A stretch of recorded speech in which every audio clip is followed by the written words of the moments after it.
Allumons les buzzers de Jeanne, de Daniel, de Karine, de Stéphane. La première question, et vous le savez très bien, elle vaut 1 point. En médecine, quelle inflammation de l'appendice Daniel. Appendicite. Oh bah oui. Appendicite. Oui, oui. Ah, j'ai entendu en duo. Oui, oui. Stéphane avait aussi, mais allumé, Daniel ouais. avait la main.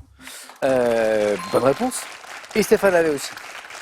Quelle inflammation de l'appendice vermiforme du cécum, hein, ça s'écrit C-A-E-C-U-M, cécum, se manifeste par une douleur vive, c'est très désagréable. L'appendicite.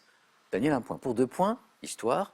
En 1922, de quel pharaon Daniel encore. Toutankhamon. Il est rapide, il me donne les bonnes réponses en plus, ça fait 3. Oui 1922, c'est ça? En novembre. De quel pharaon Howard Carter et Lord Carnarvon ont-ils mis à jour le riche tombeau, Daniel se souvenait de la date, comprenant de nombreux objets couverts d'or? Toutankhamon. Bien joué. Première question à 3 points. En 1970, quel est cet écrivain qui se voit décerner le prix Goncourt à l'unanimité pour son roman Le Roi des Aulnes? Daniel? Tournier. Oui. Et là, Stéphane se dit, il est rapide, Daniel. Hein. Oui, parce que Stéphane, il est j'avais rapide. 3 réponses. À l'œil nu, je ne Trop sais pas tard. qui bosse le plus vite. 3 questions, 3 bonnes réponses, on ne peut pas faire mieux, Daniel. Ça Et fait peut-être grâce aux montres, je vais plus vite. peut-être. Michel Tournier, bravo. On revient à un point. En décembre dernier, quel condiment maghrébin a été classé au patrimoine? Daniel encore? Harissa. Pas possible, c'est pas possible. Oui. 4 questions, 4 bonnes réponses. Patrimoine mondial de l'humanité dans sa recette tunisienne qui est faite de piments séchés au soleil, d'épices fraîches, d'huile d'olive, harissa. 7 points, Daniel. 2 points sur cette question. Quel mot tiré du provençal signifiant regarder bouche bée désigne un promeneur qui Karine? Béa. Non. Désigne un... Bado. Et encore une bonne réponse. Bravo. Comment on peut appeler ça en rugby? On dirait grand chelem, comme ça hein. Si vous parlez de ce que j'aime, là, ça va être bien. Rugby, je sais. Daniel, grand passionné de rugby. 5 questions, 5 bonnes réponses. En fait, on ne peut pas faire mieux. Voilà. Je ne sais pas. On avait même baptisé ça dans l'émission. Le Blitz. On va appeler ça une Daniel. On va C'est gentil. Daniel, bravo. Bado, promeneur qui s'arrête par curiosité pour regarder un événement de la rue Bado. Jeanne, Karine, Stéphane, on va pouvoir en placer une maintenant. Une réponse, Daniel est qualifié. Musique. Musique, oui. À quel groupe de rock anglais formé à Wigan en 89 doit-on le tube Bittersweet Oasis. Non. Karine? U2. Non. Bittersweet Symphony, lancé par quelques notes de violon. C'est une très belle chanson. Jeanne, ça vous parle? Groupe de rock anglais. Bittersweet Symphony. Je vous passe un extrait. La chanson est magnifique et elle est connue.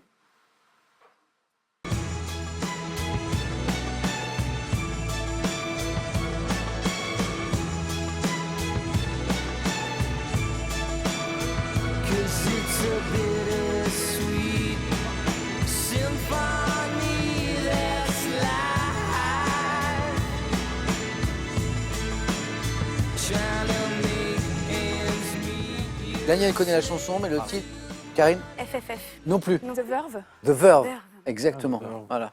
Avec, je crois, le chanteur, c'est Ashcroft, je crois, Ah oui, Richard c'est Ashcroft, là-bas. qui a fait une carrière solo après, avec cette belle voix, The Verve, et ces notes de violon au début. Cervoni, The Verve. Sport, on parlait de rugby tout à l'heure. Quel chant tribal maori? Jeanne? Le haka. Oui, bien joué. C'est drôle, on parlait de rugby à l'instant. Tel le Kappa Opango ou le Kamate. Kamate. Les joueurs de rugby à 15 néo-zélandais entendent-ils avant chaque rencontre internationale? Je les ai souvent vu faire. Hmm Je les ai souvent vu faire, le haka. J'ai déjà vrai vu des matchs France-Nouvelle-Zélande. Oui. En vrai ou pas? Ah, en vrai, Vous avez assisté dans le stade. Impressionnant. Mais en France, mon rêve, c'est d'aller là-bas. Sans médire, un haka néo-zélandais qui, ces dernières années, est un peu moins impressionnant sur le terrain. Bah, les gens ont pris l'habitude et ils essaient de les défier.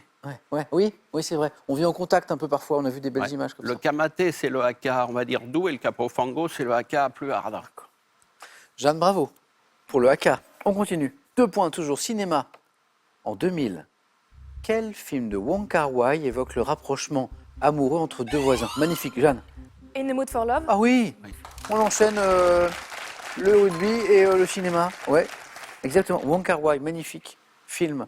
In the Mood for Love, ceux qui ne l'ont pas vu, regardez ce film, c'est magnifique. Tout Wong Kar-wai d'ailleurs. Regardez cette image. Quelle est cette plante originaire, Stéphane?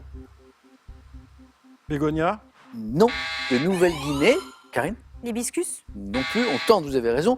D'Asie, d'Afrique, également appelée balsamine. Jeanne? Le camélia. Non. Daniel, ça vous dit quelque chose ou pas? Je la connais, oui. L'impatience. Impatient de Guinée. Ouais, j'accepte impatience aussi. Impatiente de Guinée. Ouais, exactement. On continue. On cherche un oiseau. Quel oiseau a grand bec coloré dont une espèce... Le Jeanne- toucan. Oh, elle est rapide, Jeanne aussi. Dis donc, vous buzzez super vite tous là. Le toucan, dont une espèce est dite tauco, notamment présente dans le parc national amazonien de Guyane. Toucan, ça fait 3 bonnes réponses, Jeanne, ça fait 6. Géographie. Quel type de glacier occupant les hautes latitudes est désigné par un terme, Stéphane? Inland 6. Scandinave, bien joué. Inland 6. Signifiant glace à l'intérieur du pays. Inland 6. Stéphane?